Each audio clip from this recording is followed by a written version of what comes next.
Përshëndetje miq dhe mirë se erdhët në studion e emisionit Pa Gjurmë. Do të jemi së bashku sot rreth një orë në transmetim live këtu në ekranin e Report TV dhe për të gjithë teleshikuesit e emisionit Pa Gjurmë. Ju e dini që në studion tonë trajtohen probleme nga më të ndryshme, nga njerëz të humbur në divorcet, çifte të rinj që divorcohen, akuzojnë njëri tjetrin për dhunë, nuk lënë fëmijët të takojnë njërin palë, probleme dhe dënoncime nga më të ndryshme, por edhe për prona ka filluar studio e emisionit Pa Gjurmë të sjellë në fokus histori të tilla, sepse një numër shumë i lartë, le të themi çdo ditë më shumë vinë në redaksinë e emisionit Pa Gjurmë, shumë shqiptarë të cilët kanë probleme me pronat e tyre. Probleme duke nisur jo vetëm me pronën me shtetin, por mes familjes, mes vëllezërve, motrave, ndarja e pasurisë, por edhe me përballjen e mashtrimeve nga më të ndryshme. Dhe sot redaksia e emisionit Pa Gjurmë ka vendosur të sjellë historinë e një 74 vjeçare, ajo është nga Vlora, quhet zonja Violeta Myftari, e cila është mashtruar nga një shqiptar, le të themi, nga Kuksi, i cili premtoi se shtëpinë e saj të vjetër në Vlorë do të rindërtonte nga e para me një vlerë për 30 milion lekë të vjetra.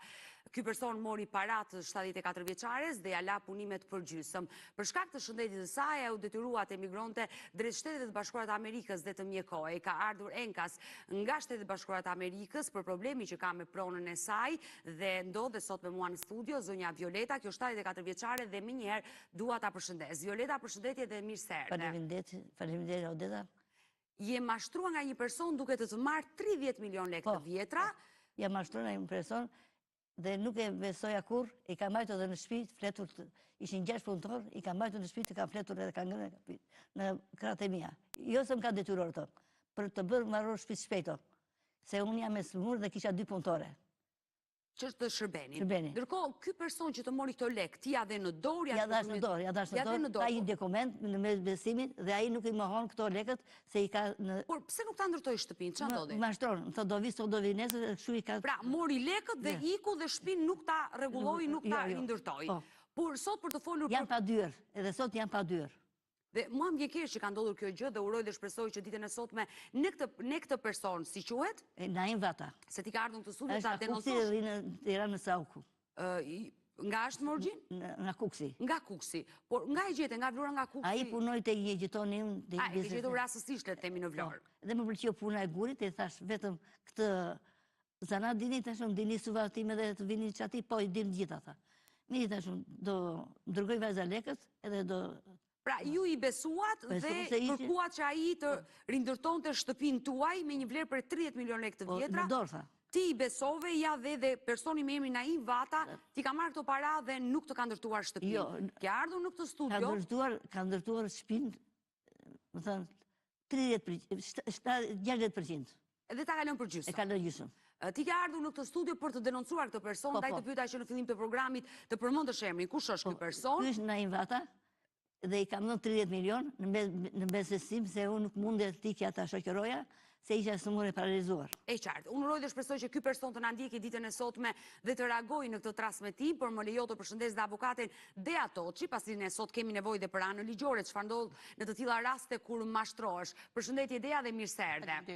Besoj që në zyrat tuaja plot njerëz vinë qytetarë që mashtrohen kështu, duke dhënë para, duke marrë dhe ajo që është më e keqe dhe fatale është që në Shqipëri vazhdon ende këto para të jepen jo përpara një noteri, për një dokument, dhe sot ndodhem në një situatë që zonja nuk e vërteton dot që këto paraja ka dhënë këtij zotërie, dhe pse ai thotë e pranon. Është vërtet një plagë e shoqërisë tonë, e quaj plagë me garanci të plot, sepse mirëbesimi që i kemi qoftë edhe karshi njerëzve tanë më të afërt. Dhe motrës, dhe vllajt, dhe familjarët tanë. Ndaj kujdo është e mira, sepse nuk i dihet kurrë se si do të vi situata, e mira është çdo veprim të cilin e bëjmë, qoftë dhënje, marrje parash, huat apo garanci që japim për të marrë një shërbim të ndryshëm, duhet t'i bëjmë gjithmonë përpara një noteri, sepse kjo deklaratë notariale që ha vetëm 15 minuta kohë për ta bërë, është një zgjidhje për shumë probleme që mund dalë në të ardhmen ligjore. Nëse 74 vjeçare nga Vlora do ta kishte bërë këtë gjë, besoj që sot nuk do të ishte në këtë gjendje, nuk do të vinte në një studio televizive. Ishte nevojë të dyndej dyerve, sepse fola pak më parë dhe më tregoi që ka qenë edhe në polici për këtë problem. Domethënë ajo kërkon zgjidhje vend pas vendi derisa vjen në një studio televizive dhe ende nuk ka gjetur zgjidhje.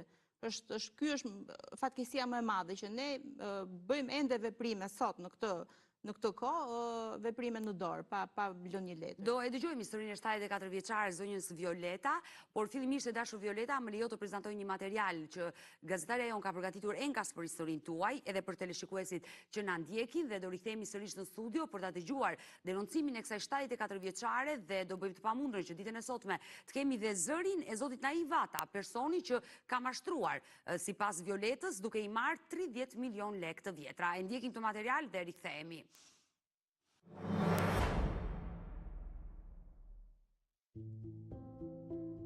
Një 74 vjeçare ka marrë rrugën pas ditën e sotme nga Vlora për të denoncuar një person i cili e ka mashtruar dhe i ka marrë 30 milion lekë të vjetra. Ishte korriku i viti 2021, kur Violeta Miftari vendosi të restauronte shtëpinë dhe këtë gjë ajo ja besoi Naim Vatës nga Kuksi, i cili merret me punime dekorative guri. Ky fundit i pohoi se i gjithë restaurimi shkonte 30 milion lekë të vjetra, lekë të cilat Violeta ja ka dhënë me 3 këste, një herë 25 milion lekë dhe një herë 3 milion lekë, herën e fundit 2 milion lekë. Punimet filluan dhe pas 3 muajsh gjendja shëndetësore e Violetës u përkeqësua, ndërsa ajo deshte udhëtonte drejt Amerikës, ku jetojnë 2 vajzat e saj. Por menjëherë me largimin e saj Naim Vata ndërpreu punime duke lënë kështu shtëpinë përgjysmë në gjendje të keqe, pa dyer dhe pa dritare. Një lloj siç duket në këto video që 74 vjeçaria na ka vënë në dispozicion. Vazhdimisht prej 4 vitesh, Naimi gjen justifikime të ndryshme ndërsa ende shtëpia ndodhet po në atë gjendje. 74 vjeçaria është kthyer në Vlorë nga Amerika vetëm për këtë problem, ndërsa kërkon që Naimi të përfundojë shtëpinë ose t'i kthejë lekët.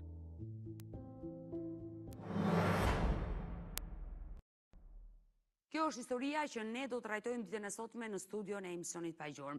E dashur Violeta, se po më tregoje edhe përpara se të nisej programi, madje më tregove një foto që ke qenë në shtrat për një kohë të gjatë e paralizuar. Paralizuar. Por fal Zotit Kisha 3 punëtore. Jo një 3 punëtore. që kujdeseshin për ju. Po, nuk i kja dot, nuk lëvizja dot. Çfarë problemi keni pasur me Unë shëndetin? jam nga shqesimet që kam pasur se kam 20 vjet që vuj nga drejtësia. Kam 20 vjet. E fal, dhe ata më kanë pas krave. E ku erdha gjitha rrugën të bllokuar, gati gritur lart. Do mi tregosh të gjitha, një pasisht të gjitha këto probleme. Por e nisa intervistën me shëndetin se ai është primari në gjithçka. Nga stresi e kam dhe, nga stresi. Me çfarë u diagnostikove që përfundove në shtrat? Unë jam kuror gjithmonë në Turqi. Në Turqi. Për çfarë jeni kuruar? Nga Pakistani. Vuani nga kjo sëmundje. Por të shikoj në një gjendje fort të mirë sot. Po, kam qenë shumë mirë, po unë emocionohem shumë. Dhe për shkak të emocioneve, qoftë pozitive dhe negative, unë jam lutur atia, nuk më pëlqen të vete me të gjyq, nuk më pëlqen. Dua ta jem paqe. Bëj sa të kesh mundësi, lëmje ta bëj unë pastaj. Bëm dyert paktën e bajën. Por do ma tregosh të gjithë, dashur Violeta, por më vjen mirë që ke shkuar në Amerikë, je kuruar, je mjekuar dhe sot nuk je më në shtrat. Je në gjendje të ecë. Falë Zoti fëmijët dhe ndurës që ka majtë mirë, se sajt atyre janë, se ata punojnë. Dhe përderisa ka ardhur me këmbët e tua në një studio televizive, ke udhëtuar që në orët e para të mëngjesit nga Vlora për të pritur në Tiranë. Në 4 të mëngjesit. Në 4 të mëngjesit, më ke telefonuar sot që në orën 7 të mëngjesit. Dhe nuk di rrugën për të ardhur në report. Kjo orë të tëra që pret, ditën e sotme të transmetimit. Edhe nesër të vija, pas nesër, boll të vija të marrë. Unë dua të kërkoj ndjes që me orë të tëra ke qëndruar sot këtu, por... Jo, edhe ke pas të fund. Por për shkak të transmetimit ne jemi çdo ditë ora 4 live dhe është e pamundur të fillojmë më herët. Por më vjen mirë që je mirë me shëndet dhe le të themi fal mjekimeve vazhdon të kesh përmirësime të dukshme në fizikun tënd. Ndalemi tek problemi e dashur Violeta. Si u njohet ti me këtë person me emrin Naim Vata, i cili të mashtroi? Aty gjitoni jonë bëri një mur dekorativ. Po, ky ishte mjeshtër i punimit të burit. Ka biznes. Po, e qartë, po. Edhe punën rreth 3 muaj, po është djalim në mosh, u çoi në një kafe, në një gotë në qumësh atjen, i respektoja se ishin ambaxhi. I thash, dini të bënim shumë ndërtime, thashun, se më pëlqen punë e murit. Tha, dim, unë duhet bëj qatin, thash, e suvat brenda. E ti shikojmë, tha kë. Mirë, thashun, i pa kë, tha, i bëjmë, tha. Bizetova me vajzën, mami, tha, mos merë të huaj, tha, merë aty të kesh aty, tha. Po. Jo, unë fiksej, tha, fjallën e nuk duhet dilja nga fjalla. Por edhe për shkak se të pëlqeu punimi i tij dhe mendova që... Edhe ishte shumë serioz, Ishin një shumë serioz edhe i veti 5. Ai ka bërë një veprim tjetër, por mos e zua thënë, u ka marrë edhe lekë të tjerëve. I kam numrin e telefonit të Kuksianit, i ka marrë 500.000 lekë, Nuk e ka bërë vetëm tek ju. Jo, nuk Kjo që u merr parat dhe nuk ju kryen punën. I kam me numrat e telefonit aty gjitone, edhe shoferit i ka marrë lekë. Ka mashtruar shumë njerëz. Po. E qartë. Ju i pëlqyet punën dhe i kërkuat që ai të merrej dhe me I shtëpinë lidha me tuaj. vajzat, me dhëndurët, i thash, mami, vizeto se unë nuk marrë vesh. E ta vajza madhe, Fationa, i tha, sa lekë bën shtëpia? Matë e mirë, me ndohë mirë, i tha. I dha ky i pazar, 25 milion. Po. I pasaj morin pas ato 5 milionët. Se do vajte gjohen prezident, do mblinte dyrë të mira, kështu. E qartë, pra dhe në total shtëpia shkonte 30 milion lekë. Ju rat dakord për Ram këtë gjë. dakord. Ra dakord se e miratuan dhe vajzat. E qartë. Ato të cilat të kanë ndihmuar në para. Po. Edhe që bëri ky, i thash unë, shpis ishin amargji, shpis kishin, për të marrur shpejt, se unë isha shumë e sëmura se do të hikja, kisha pre biletën, i thash unë, flini këtu, i thash, se kam vënd, flini këtu, hanin e pini të bën këto, dhe mbarën shpejt shpinë. Ti i mbajte në shtëpinë tënde. Po, i mbajte Kjo gjë mund të më përcaktoni dhe kohën kur ka ndodhur. Në ka ndodhur në 8 korrik, në 8 korrik ka ndodhur të vitin 21-shit. Të vitit 2021, pra flasim për vitin 2021. Ata erdhën në shtëpinë tënde dhe filluan punimet. Punimet ikën prap, bën sa punimet andeja, erdhën prap, që bën sa e zjatën, sa erdhi ngellën pa bërë që i ka unë në Amerikë pasaj. Ty të ndodhi një problem me shëndetin dhe duhet të udhëtoje direkt në atë kohë në 2021 drejt Amerikas. Drejt Amerikës. Por ndërkohë ata i lenë në shtëpi që të vazhdoni punimet? Ata ikën para, sa të do vemi se kemi një detlinde, një vakia që atar, se maj më mirë, e do vim, tha. Ishin punëtorët në shtëpi, se kam shtëpi me punëtore. Po? Edhe tha do vim, tha. Mirë, thashon, se ndërsa arritën ata 60% bërë, thashon, nuk t'je për shtypje. Që ata do t'a braktisnin. Unë i kam respektuar dhe i kam bajtur si fëmijët e mi. Por, çfarë ndodhi më pas? Më pas ai nuk e di më. Më tha, do vi sot, do vi nesër, jo kam ngushur ekonomikisht, jo do vi, jo kjo, jo ajo, më lapa dyër. Më lap ndërtimet të gjysëm, mora një burrën e kunatës që më rregulloi atë verandin, derën e vura 500.000 lekë, derën që kisha këte e vura ndeja, dhe janë pa dyrë të brendshme, pa banjë, pa suva, pa gjitha. Se shtëpia nuk është përfunduar, pra nisën punimet dhe u lanë për gjysëm. Kritera ishte kështu, e doja me rrët larë, e doja të vishë luqet, i doja dritaret me grilla. E qartë, sigurisht, ti po pagoje dhe a i thjeshtoj punën për të përfiltime. I bëri me grafit, pa luqe, pa sit, pa grille. Më thënë, thjeshtoj punën, që të fitone. Të përfitone sa më shumë para, mos kishte kosto të madhe. Prizat, turpi me math, i ka lënë prizat pak a pak. Por në momentin që ju e telefonuat, kur u kthyet nga Amerika dhe pa që shtëpia nuk ishte përfunduar, se besoja i t'ka dhënë një afat por. Flisja në telefon me të, vazhdimisht. Po, dhe çfarë ju thoshte? Do vi sot i ka këtu, do vi sot, do vi nesër, ke të drejt, më fal, do vi vitnerin, datën 2, datën 7. Dhe ne jemi aktualisht në 2025 dhe ai nuk ka ardhur ende. Deri para 3 muajsh ka folur. Keni folur, keni pasur komunikim deri para 3 muajve? Se s'kisha dëshirë të vija këtu. Se dhe i ka fëmijë, ka grua, ka tëra misi.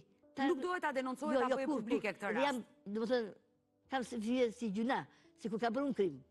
Jo ka bërë, i kam dhënë nga borxhe e kam shkruar dhe këtu. Nuk kisha dëshirë të bëj me keqe. Por ndërkohë ndoshta fëmijët kanë folur, ata që dhanë para. Vajzat mua nuk më lanë të vi fare.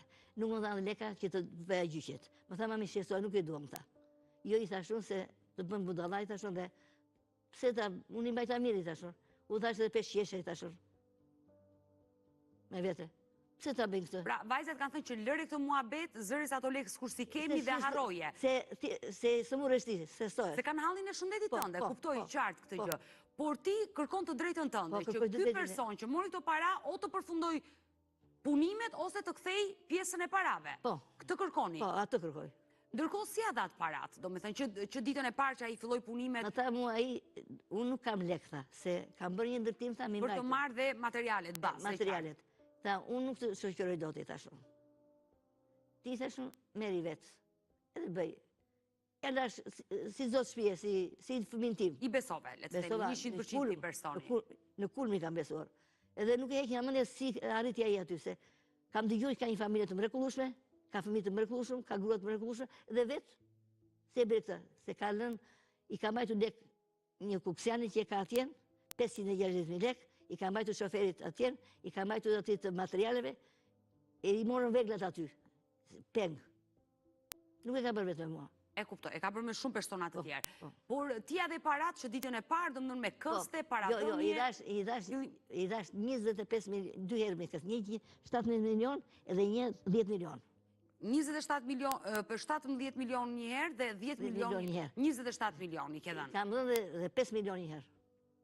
Që i bjeti kesh dhënë 32 milion total. Jo, 30 milion i kam dhënë. 30 milion lek i ke dhënë në total. Dhe a i sot, nëse ti e merë në këto moment... 7 milion e 10 milion. Aq i kam thënë, se kam të shkruar. E qartë, nëse ti e merë në këto moment, a i të përgjigjet, sot? Mua më shpërgjigju, ka qenë korrekt. Jo, po kjo nuk është korrektësisht. Të hap telefonin dhe të vazhdon të gënjej, do vi sot, do vi nesër. Nga 2021 deri në 2025 do ishte bërë 2-3 hera ajo shtëpi. Po, nuk se ka kaluar një kohë gjatë. Nuk vinte mirë, thash, mase punoj të bind. I thash se shtu për ty, edhe si e... Por çfarë justifikimi të ka dhënë? Do vi, njerë më tha jam ngushtë ekonomikisht. Njerë më tha... Po ti e kishe paguar dhe e kishe dhënë ato para. Dhe kjo gjë ty nuk t'intereson. Më tha mua, pastaj do vi datën 2 janar. E ka këtu shuar. Bëhet fjalë për janarin e këtij viti. Po, do vi 2 janar. Po? Do vi këtu, do vi atje, do vi këtu. Ja shumë ka gënjur. I ke kërkuar më kthe parat, pjesën e mbetur? Po, i thash shumë.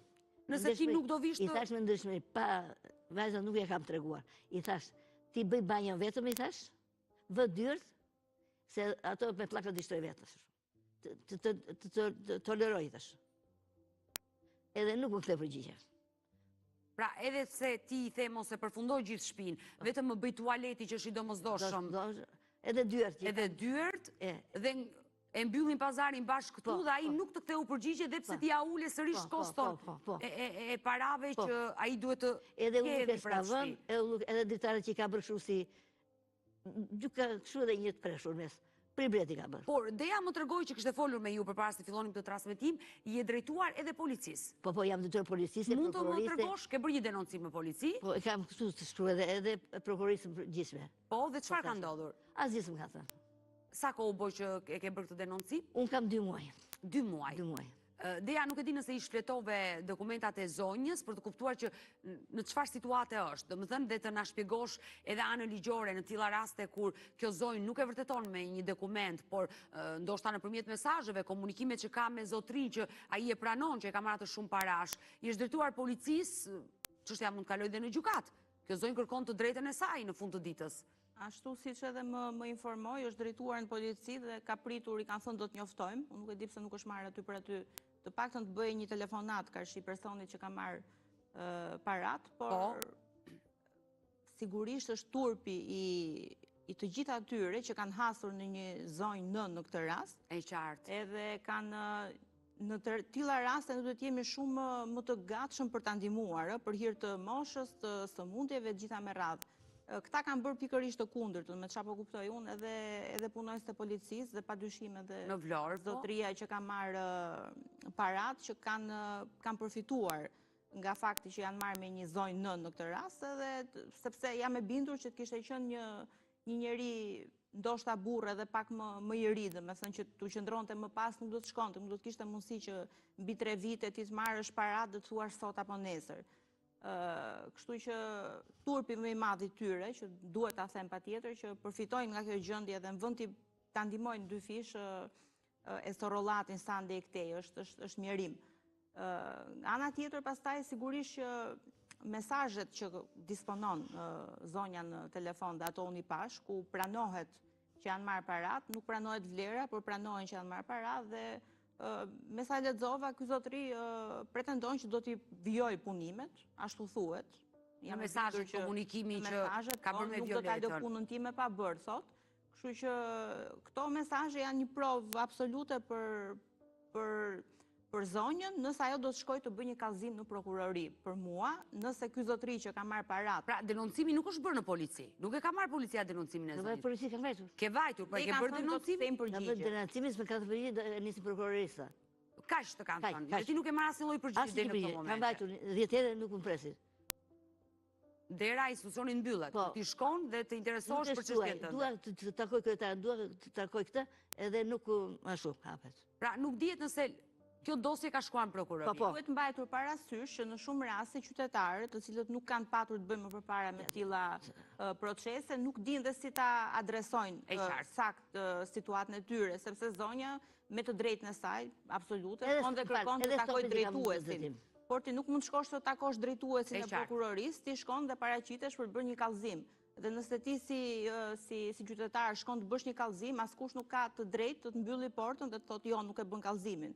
Për sa kohë ti ke prova dhe siç zonja i ka në këtë rast, ndërsa të kërkosh të takosh drejtuesin është kërkesa e gabuar, të cilën ata që shumë qytetar këtë gjë bëjnë. Realisht kur i nisen një institucioni. Nuk gjen zgjidhje nga organet të tilla, sepse thash adresohen në vend të gabuar. Duhet bërë padyshim një kallëzim, siç e thash, duke u akuzuar, duke kërkuar të akuzohet për të ndiqet, pra të merret si fillimi pandehur për vepër penale të mashtrimit, gjë që dënohet 4 deri 5 vite burg. Pra këtë duhet ta ketë të qartë zotëria që me sa po kuptojmë ne ka bërë, sepse të mbash varur dikë për 3 vite, do të bëj punimet dhe mos t'i bësh, padyshim që kjo zonjë ka rënë pre mashtrimit. E qartë. Gjithsesi, mendoj që duke qenë që jemi në studio televizive, të bëjmë një thirrje karshi këtij zotërisë ka marrë para, zotërisë nga Kuksi, dhe ndoshta ai të pranoj dhe mos t'i hyj palishmërisë së mëtejshme, të pranoj detyrimin që ka, të caktoj një afat për sa kohë do t'i bëj dhe të mos arrin deri aty ta bëjmë të thirrje, domethënë për ne jemi në këtë transmetim live. Kam shkruar edhe Vlorës. Çfarë mesazhi ke aty që po më Kam shkruar prokurorisë për çështjen e Naim Zadës. Lexoni po dosjes. E qartë, ti ke dërguar shumë mesazhe, me sa kuptoj, je drejtuar shumë institucioneve për të kërkuar të drejtën tënde. E shikoj. S'kam vend.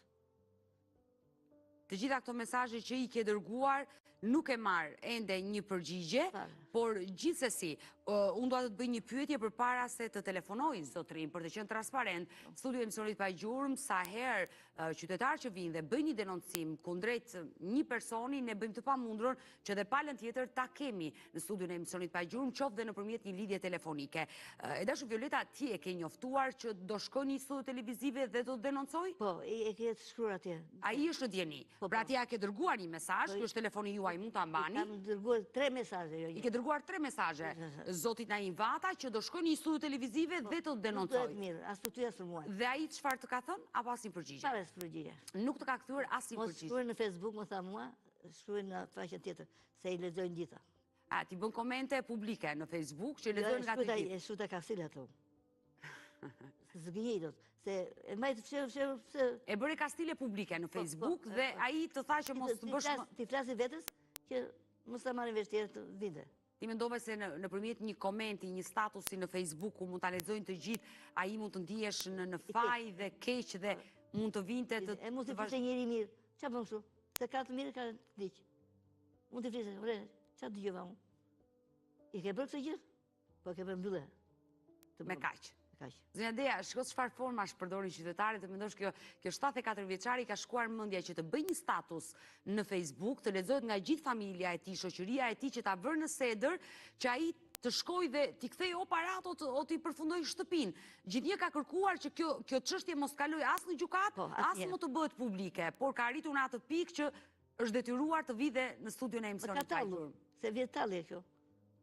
Po e di për çfarë më erdhi keq se po bisedoni më parë dhe më tha që ka dhe vajzën avokate në Amerikë. Domethënë nuk po flasim pa dashur të paragjykoj askënd, por nëse kemi të bëjmë me familje që nuk kanë njohje të ligjit, jam dakord që mund t'japësh ato parat në mirëbesim me kështu me radhë, po një zonjë qytetare nga Vlora që kanë njerëz shumë kulturuar dhe që kanë dieni, flasim për njerëz që kanë bazament, paktën i dinë bazat e ligjit, për më tepër nëna një vajze që është avokate vetë.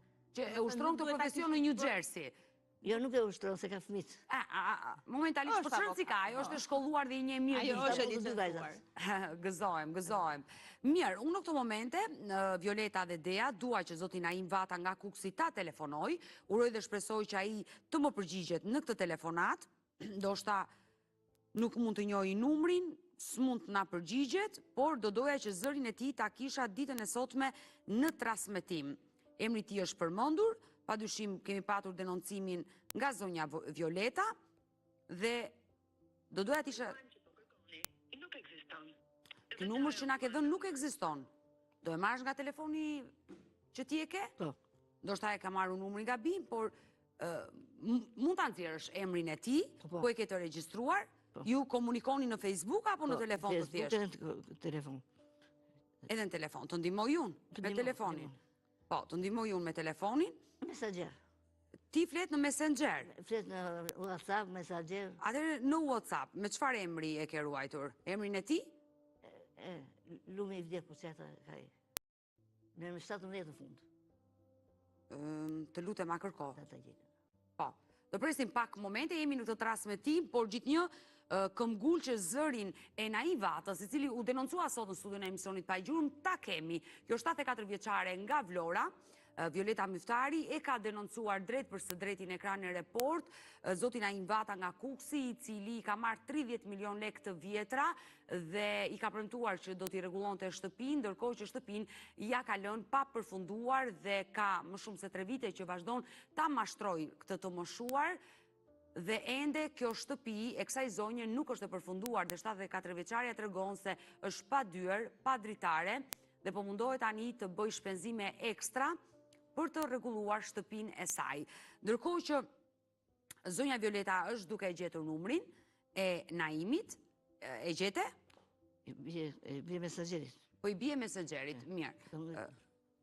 Por ndoshta ai nuk është Është saj. online në këto momente. I kam shkruajtur edhe mesazh aty. Por më lejo të kem unë një komunikim. Mirë, ne bëm të pamundurën e dashur Violeta, unë po mundohem numri i tij nuk funksionon, por ai ka në WhatsApp këtë numër. Unë i kam shkruar në këtë momente nga telefoni im zotit Naiv Ata, por ai nuk është online. Ti po mundohesh me telefonin tënd ta marrësh nëpërmjet Messengerit. E ka këtu numrin. Po, është i njëjti numër. I njëjti numër është, me sa po shikoj, por ai nuk është online dhe nuk arrin dot ta marrë zilen dhe mesazhin tim. Jo, nuk është online, unë po e provoj në këto momente. Ndërkohë që dhe ti po e provon në Messenger, por mua vjen keq që zoti Naiv Ata nuk mundemi do të ditën e sotme të lidhemi në këtë transmetim live, por pasi emisioni të hitet në kanalin tonë në YouTube, jam e sigurt që ai nuk është duke na ndjekur live, kur të njoftohet për këtë emision, do na telefonoj dhe ndoshta patjetër mund ta kemi dhe zërin e tij. E dashur Violeta, ju e bët këtë denoncim publik dhe unë jam e sigurt që ne do kemi reagime nga ky zotëri. Ti ke dërguar pafund mesazhe. Pafund mesazhe, mi tregove mesazhet qoftë në Messenger, qoftë në WhatsApp, qoftë ja ke bërë publik me statuse në Facebook dhe reagimet e tij, le të themi, kanë qenë negative. Ai nuk të është përgjigjur deri në fund.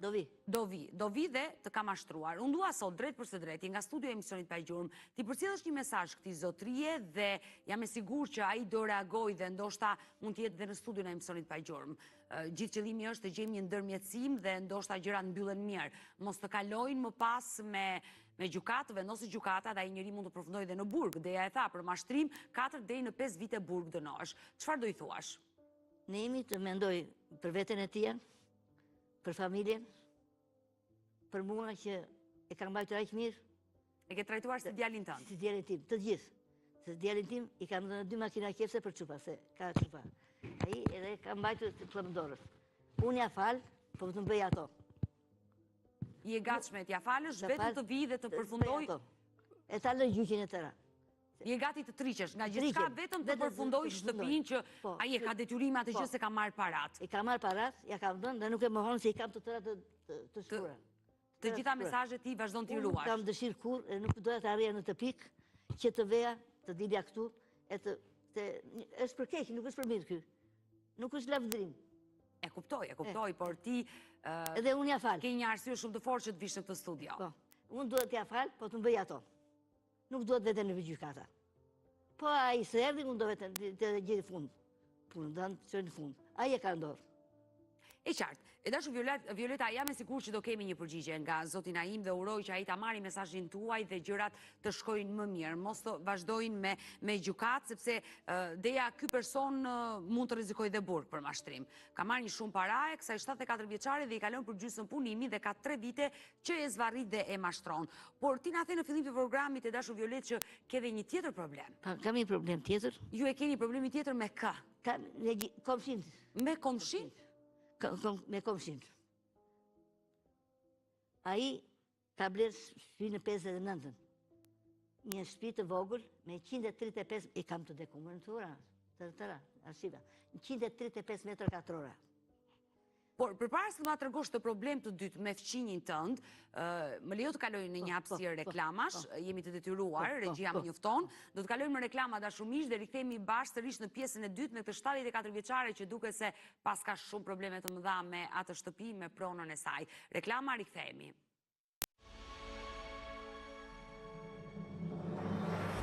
Mirë, jemi rikthyer në pjesën e dytë të dashumish dhe vazhdojmë të jem në studio me 74 vjeçaren Violeta Myftari nga Vlora, e cila po tregon problemet që ajo ka në familjen e saj, si dhe me avokatin Dea Toçi. E dashur Violeta, ndalemi te problemi i dytë dhe e shikoj që atë telefonin e shfleton për të nxjerrë të gjitha ato materiale që ti i ke ruajtur. Dhe që nga eksperta e telefonit, 74 vjeçe, di të përdorësh mirë Facebook-un, të ruash mesazhet. Kaloj në mes bajgave, falë shprehën se nuk kam edukat, ja, agjitoni, ja. Mirë, këto foto ne do t'i bëjmë publike në këto momente, por ti do ulesh dhe të rehatohesh aty në kariken tënde, kujdes, në kariken tënde, dhe më tregot çfarë ka ndodhur. Çfarë ka bërë gjitoni me pronën tënde që e kaq e irrituar? Unë kam 20 vjet që voj nga drejtësia, jo nga gjitoni. Se po të kishte shtet, drejtësi nuk e bënte ai. Po. Ai ka blerë një shtëpi 59-ën. Po. Me metër katrore, 135 metër katrore, 10 shuhet të mërë shumë. Po. Dhe ka shqitur, ka bërë kontrat blerjen, në Gjemal Spaleta dhe ka shqitur, ka blerë 50.000 lekë dhe ka shqitur kushuritia, janë 2 bashkë. E qartë, po. Që bëri ky? Unë i fja në Turqi, a i bëri një fotograf, po, edhe bëri matjes. Edhe hodhi mbi plan vendosje. Hedhi policia, e kam tut policin, se vuri gazin e e hoqa unë. Më dhunoj policia, e vuri gazin, mama, le më sume se e së murta, lërja të pjesën atje. Le të themi, a i hyri në pronën tënde. Pronën time. Pra, zjeroj hapësirën e ti, duke të marë pronën ty. Edhe unë vete e theme Arjanit, avokatit, Arjanit, Sallatit. I thash unë, a i kishte pronë, 135 në këtore? Po. Pronën nuk e e bjukata. I e këthimi pronës, e tash. I e këthimi pronës. Por, sa metra katror mori të kju? A i ka zë shpinë. E kam planë me vendosje. Le të themi, o borin tuaj, a i e ka marrë të gjithën. Edhe mbrapa. Edhe mbrapa. Po. Ka marrë pronën tuaj. Po. Këtë pronë që a i ka marrë, që ti pretendon që është e jotja, ju e keni me dokumenta? Po, me dokumenta. Me dokumenta, por si ka mundësi të ndodhi kjo gjë? Dijo, a i nuk ka vën hartën që ka. S'ka vën hartën që ka 135 metër katrore. Po pronën në shteti e mori 25-ën. Se unë nuk flasë do se jam e sunë. E qartë, prandaj nuk dhe a i nuk ka akt dhurim, basë shqitjes, akt dhurim, ose akt dere. A i ka shqit e 0 në pronë. Kemi mbi vendosje të pronës? Po. Pra, le të themi me dokumenta që a i ka bërë mbi vendosje të pronës duke hyrë në pronën tënde. E lash unë atë ku e caktoja ti, se kisha, e lash. Po? Si bëri në që e i prap, se unë nuk do të gasmoja. Fare. A i dhe pse të mori një pronë, ti le themi Po, e kishe lash, nuk e kishe. Në që e ka mësi këtu të ta, ja, 1 metro edhe në 0 pronë, e ka vërë, lardi. Edhe unë e hoqa, edhe bashkia, më përkrau. Por si e ka fituar a i, do me thënë, qëfar ka ndodhë? Me faso, me lek. Por këtë gjë ti e ke bërë një denoncim? Po e kam bërë, e kam shkruar letër prokurorës së gjithme, e kam shkruar. Jo, denoncim, a i e drejtuar ti policisë? Po, i kam drejtuar policisë e prokurorisë e gjitha, i kam shkruar. A jeni një proces gjyqësor me fqinjit? Nuk e ndije fare unë se kishë bërë këto, kishë gardin ai. Unë edhe për nemin, kur edhe gjitha këtë tjetërin, mandatin. Pra ti erdhe për problemin e personit nga Kuksi që shë marë parat dhe kur erdhe nga Amerika kuptove që kishe një tjetër problem me pronën se fqinjit të kishte hyrë në obor. Kishte marë pronën. Edhe nuk kishte, a i nuk ka pronë. se ai pronën e kishte marrë, kishte 135 metra katrore kanar, edhe e shiti, i ka dhënë Esat Mailit, me Luto Mailit, ka bërë shtëpi djalit. I tha ma le, tha ma me se a fukarej. I dashur, nuk bëra gjysh. A i në shi, unë edhe për ato gjitha tek dera atë. Por, ke folur me fqinjë për t'i thënë që... Kanë folur, por nuk janë njës. A i nuk ka në ekonomi, po ka një mutër që e ka ndimur, edhe i da para atje edhe bërë jetë unë. Kjo s'do thotë që të kesh para dhe të hysh në pronën e tjetrit, se kjo është absurde. Unë kam para dhe të hy në pronën e tjetrit. Shikoj avokate. Ja, çfarë është ai dokumenti, po ja jep avokatës?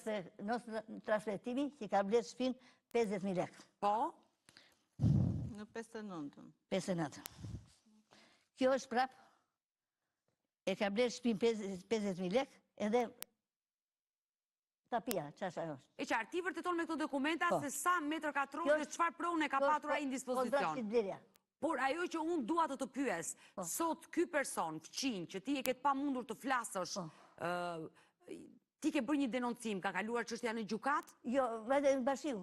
Vajte në bashkinë. Edhe ata më dhunuan mua. Si të dhunuan? E hoqin ka në vunat e kudeshën ata. Por çfarë përgjigje të dha bashkia? Pa ke një certifikat pronësie Po ti? kam vajtë me vëlla, kam vajtë, i kam do të tregojnë na. Nuk më presin, nuk hapin derën fare. Sepse unë të kem një certifikat pronësie mbi këtë pronë, nuk ka të drejtë askush të vinë mi pronën time. Edhe kontrashqitja që ka bërë, e ka shqitur 25 milion, ja dhe aprovimi qesh, ja dhe certifikata e pronës e tia. E qartë. Ja dhe që ka shqitur. E dashur Violeta, se nuk dua të lodhe edhe për shkak të sëmundjes. Ti ke arritur të sigurosh të gjithë dokumentat për të vërtetuar. Kjo është harta. Harta, ja, harta këtu. Edhe ajo, ja. Harta kanë 135 metra katrore. Dhe sot ti e ke... Luto Mailit, e blerë nga Esat Maili. Dashur Violeta, ti sot, do me thënë, më tregove disa plane të rrugicës tënde që hynë në shtëpi në një rrugicë që ai ka hyrë në pronën tënde dhe ti e detyruar të kalosh aty, në atë vend. Po. E kishë mjërë. Dhe kur ke telefonuar në polici, ka ardhur... Nuk s'kam vërë fare, do ushjet ai. Si do ushjet? Do ushjeta. Do ushjet mi pronën tënde? Po. Se kjo nuk ka kuptime, se policia e Vlorës... Rruga është e përbashkët e ashtu. Kur edhe nga Amerika ka ndojnë për jashtë, ose e kishte zënë me gartë ai. Si, nuk hyje do të shpinë tënde? Nuk hyje do se kishte zënë rrugë kryesore. Hedhi policia pasaj, mbas një muaj ka hapur gardin. Po këto janë skandale që ndodhin vetëm në Shqipëri, që një person të iki për hallet e veta jashtë Shqipërisë dhe kur të vi të gjej që fqinjit e ka izoluar të gjithën, do t'i lësh gjitha mundet. nuk është rasti i parë që vinë në studion e emisionit pa gjurmë dhe tregojnë denoncime të tilla që ju bllokohet rruga dhe nuk din nga të dalin. Ta njerëz do të kenë krah të fluturojnë që të dalin nga shtëpia e tyre ose të hyjnë në shtëpinë e tyre. Dhe ti po më tregon që policia e Vlorës nuk ka marrë asnjë mas. Po. Pas një muaj erdhi. Pas një muaj ka ardhur, edhe ka lënë bashkë se shi, me vishja kështu qeska, ka lënë... Se nuk ishe rrugë ku të kalojë. Nuk ishte rrugë... Por sot policia e ka zhbllokuar atë rrugë? Jo, nuk ka, janë ditë. Janë 15 di edhe të dhënë. Ka bërë kasollën e baktive, ja? Po. Dhe ti s'ke ku të kalosh? Po, ja të kësh. Ja. E qartë, vetëm ulu të lutem, ulu e dashur Violeta? Ja të kësh. E qartë, po ndërkohë edhe regjia po na ndihmon me këto plane. Ja zëmrejme. Po kjo është e tmerrshme, në tilla situata do të thënë çfarë bëhet e dashur Dea? Të vi komshia, të zër pronën, duke menduar që kjo zonjë fëmijët i ka jashtë, jeton e vetme dhe ta shfrytëzojnë në këtë lloj forme është absurde dhe mbi të gjitha institucionet mos përgjigjen. Totalisht e palishme, totalisht e kundërlishme, jo vetëm e palishme, po haptazi kundër me ligjin, me çka pam deri tani, domethënë. Dhe sigurisht që është ajo që e përmendas, nuk dua të ripërsëris veten që duket sikur është keq trajtuar pikërisht për hir të kushteve të saj. Jo vetëm nga qytetarët dhe njerëzit që kanë mashtruar, por edhe nga institucionet. Nga institucionet është e patolerueshme, ashtu siç thotë, erdhi bashkia dhe më dhunoi. Domethënë janë situata që është mjerim që ndodhin. Unë i ta vë. Hedhi policia pasaj kam të policisë një faru që të pagoja 870.000 lekë. Unë kam 20 ditë që vuaj nga bashkia të zbërajme. Dhe nuk e marrë një zgjidhje të problemi. E lash pasaj që po s'beja gjyqme. Nuk e mendova unë që i ka në Amerike për i gardi prapaj. Në që do t'i futet në themeru. A i të vete puna ime, unë vete puna e tjere. Palishmërit që ndodhin në vendin tonë 1 dhe adresimi i gabuar 2. Tha qytetarët të spari nuk dim ku të drejtohen, por edhe sigurisht që... Patjetër, ngrije mu, nuk e pse ngrihesh ti. Patjetër. Shiko, ja ka vëngardi, ja shpia ime këtu. Por të lutem, ma jep se në këto momente, edhe regjia do t'i transmetojmë live të gjitha këto plane që ti po më tregon, ndërkohë ne do t'i shikojmë, ti po më tregon rrugën në të cilën kalon, del nga shtëpia, fqinji i cili ka izoluar pronën tënde, dhe ti e detyruar të dalësh në një rrugë tjetër, që kur bie shi është një rrugë e pakalueshme, dhe ndërkohë nuk e marrë një zgjidhje as nga institucione. Dhe mua më vjen shumë keq, e dashur Violeta, për të gjitha këto problemet që të kanë ndodhur me pronën tënde dhe nuk e marrë mbështetjen as të institucioneve, nuk dua të mbaj më shumë gjatë në studion e emisionit Pa Gjuhën për shkak vetë problemit që ti ke. Më the që në fillim programi që nëse emocionohem qoftë pozitivisht dhe negativisht, kjo gjë ndikon në shëndetin tënd, unë nuk dua të ndodhi sot në këtë studio. Jo, nuk ndodh. Jam shumë e kënaqur edhe ti do të bësh zgjidhje. Dhe më vjen mirë. Nuk do i futesh se sa dhe ati nuk do i futesh, po ti ishte vendit të caktuar atje. Nuk më prishte punë mua se, nuk e marrin varr. Po ai më prite këtu, te shtëpia, gardenia shifë. E fali një herë që ti hyri në obor, por tani të ka ardhur te dera e shtëpisë. Shfrytëzoj rastin që ti ike në Amerikë dhe fqinja izoloi komplet. Ai ti japi kështu. Ku e ka pronën ai? Ku e ka 800 se ka këtu 800 e ka bërë ai. Ku e gjetë të në tërkatore? E kuptoj, duke që është bërë një abuzim e gjitha kjo, edhe nga institucionet... Që nga gjukatë të Spadë dhe në Tiranë. Asi lexoj fare hedhi firmën.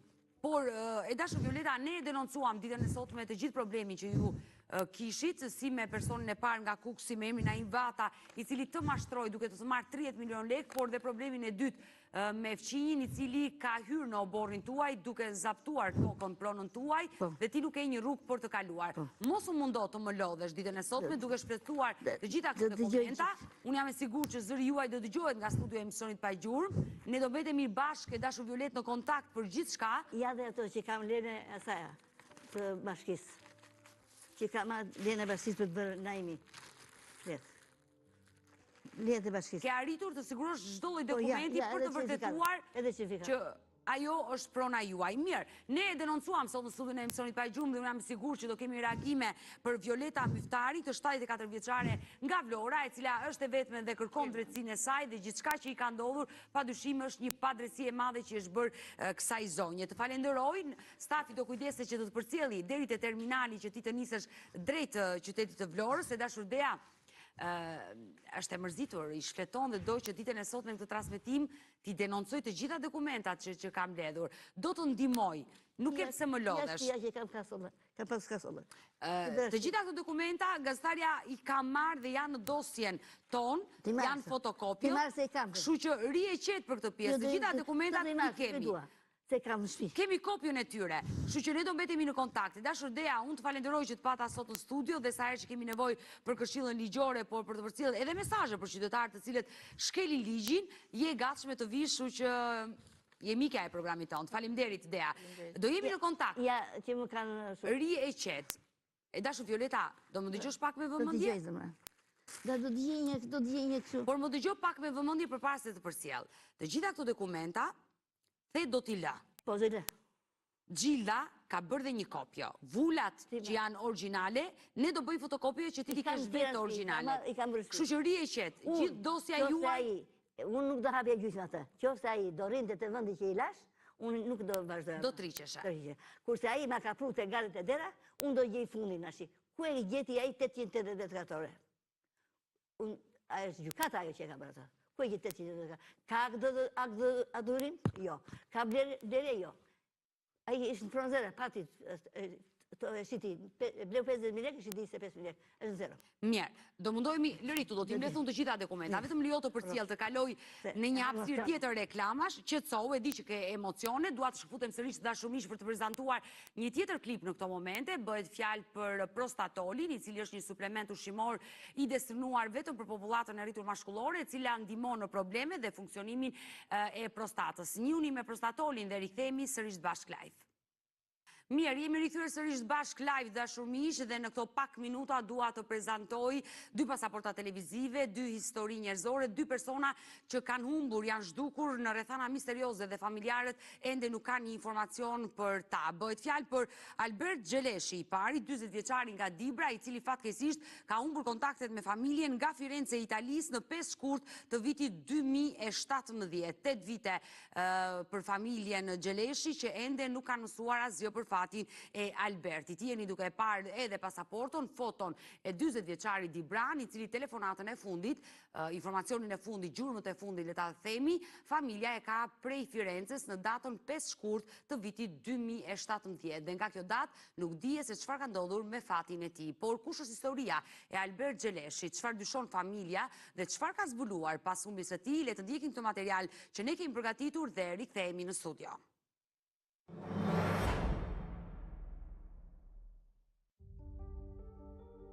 Takohet për herë të fundit me një bashkëfshatarin e tij në stacion treni në Firenze të Italisë, zhduket 39 vjeçari Albert Xheleshi. Me një familje të shëndosh, babai i 2 fëmijëve kishte përfunduar rrugëve duke bërë një jetë jo të mirë. Ishte ende një adoleshent kur provoi emigrimin për herë të parë, ndërsa u vendos në Napoli të Italisë, ku nisi të jetojë bashkë me të vëllan Hamzain. 16 vjeçari u pajis me leje qëndrimi, ndërsa kontaktet i mbante të rregullta me familjarët e tij. 10 vite më pas, Alberti vendos të martohet, ku bë babai një djali. 2 vite më pas, në vitin 2012, ai kthehet në Adhe bashkë me gruan dhe djalin e tyre, ndërsa pas 3 vitesh u bën prindër edhe të një djali tjetër. Pak para se të shkëpuste kontaktet, Alberti nisi të shfaqte sjellje të dyshimta në familje. Ai kishte kërkuar disa para borxh një bashkëfshatarit të tij, gjithashtu edhe të motrës, ku kjo e fundit i kishte dhënë afro 1000 euro. Më pas, në tetor të vitit 2016, ai nisi sërish drejt Italisë.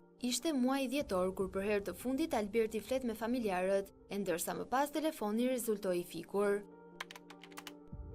Po në atë muaj, ai takohet me një mikun e tij, Muis Koxha, me të cilin konsumon një kafe. Sipas këtij të fundit, gjendja e Albertit ishte mjaft e rënduar dhe ai nuk i kishte dhënë asnjë detaj ku banonte dhe ku punonte. Edhe pse rezultonte aktiv në rrjetet sociale dhe në telefonin e tij bjente zilja, në anën tjetër askush nuk përgjigjej. Me të bërë denoncimin në policinë italiane, i vëllai Hamzai mëson se në shkurt të vitit 2017, afro një muaj nga humbja e tij, Alberti me një grup prej 5 personash kanë kryer 3 ditë burg në Firenze, ndërsa është liruar më datë 5 shkurt. Sipas të vëllait, i cili nuk ka rreshtur kurrë të kërkuari, telefonit të Albertit i shkonte zilja deri në prill të vitit 2017, ndërsa më pas rezultoi fikur. Mister mbetet fati i 39 vjeçarit Dibran, ndërsa 6 vite pas familjarët janë ende në kërkim të tij.